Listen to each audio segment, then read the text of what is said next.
Jika mengalami nyeri dada, jangan langsung panik.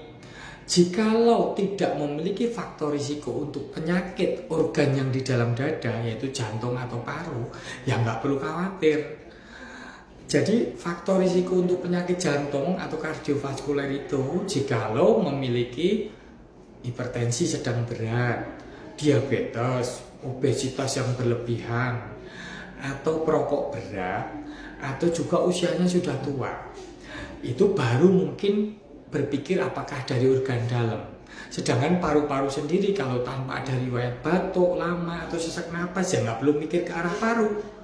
Nah yang paling memungkinkan jika tidak memiliki faktor-faktor risiko tadi, lebih besar kemungkinan dari nyeri otot dada.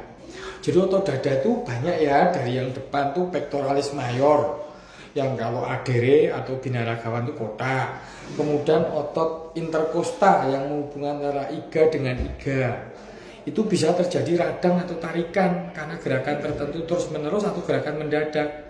Terus ada juga otot yang di samping di sini, namanya otot serratus anterior. Itu juga sering mengalami tegangan atau tarikan tiba-tiba.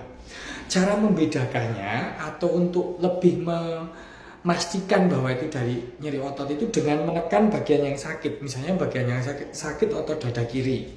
Coba kita bandingkan, kita tekan antara iga dengan iga simetris pada area yang sejajar. Misalnya yang nyeri di kiri, kita tekan. Ini antara iga nomor 3 dan 4 di sini. Bedakan dengan di sini. Loh, kok sakit yang kiri? Berarti lebih besar kemungkinan dari otot. Baik di depan maupun di samping. Misalnya di sini, kita ngalami nyeri otot di sini. Kita tekan di sini. Kita tarik garis yang sejajar. Loh, kok berbeda? Berarti kemungkinan lebih besar dari nyeri otot. Terus kemudian dicoba dengan melakukan gerakan aktif tertentu. Misalnya dengan gerakan aktif gini.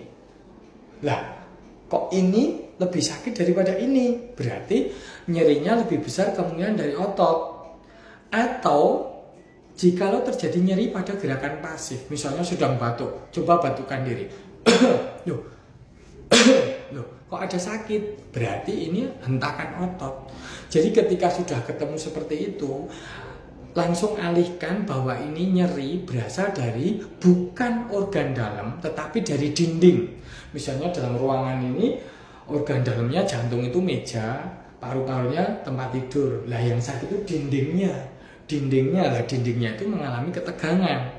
Nah kalau memang ada seperti itu, cukup istirahatkan, banyakin berbaring, kalau perlu bantal agak sedikit lebih tinggi supaya ototnya rileks. Kemudian kalau mau melakukan gerakan peregangan untuk mengurangi tegangan atau nyeri, kalau yang sakit itu di dada bagian atas bisa, atau otot pectoralis major atau pectoralis minor yang di dalamnya, itu bisa dilakukan gerakan seperti ini. Satukan tangan, kemudian ditarik ke belakang begini. Ya, tahan beberapa detik, otomatis otot pectoralis major maupun minor ketarik, ya. Atau kalau yang sakit itu di bagian tengah atau samping, lakukan gerakan seperti ini.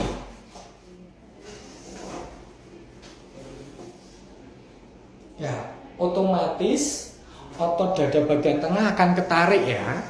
Terus kemudian kalau yang sakit bagian bawah itu terkait dengan otot perut ya. Ada otot bagian iga bawah sini yang nyambung, memang otot 100 ya, 100 anterior itu nyambung ke otot abdomen. Itu lakukan gerakan miring seperti ini. Kalau nyerinya sebelah kanan. Nah, kalau nyerinya sebelah kiri, lakukan gerakan seperti ini. Hitungan beberapa detik. Lakukan itu secara berulang, tetapi tidak dengan gerakan menghentak. Dan kemudian cukupkan istirahat 7-8 jam, kurangin beberapa pekerjaan yang monoton atau yang mengangkat berat. Dengan sendirinya nyeri bertahap akan berkurang.